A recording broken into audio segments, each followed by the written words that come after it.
Beba, je li to čudovište iz Crne lagune? Šta je to?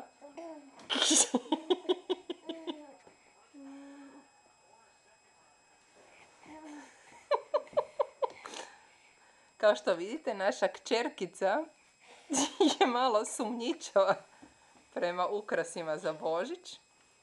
Beba, šta je osto? Iglice? To su iglice. A di su mašnice, beba? Ha? Mašnice?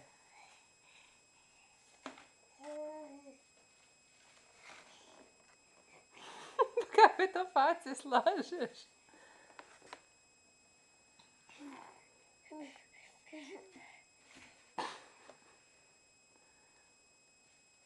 Evo, sad idemo slagati na strop, zid, što li već.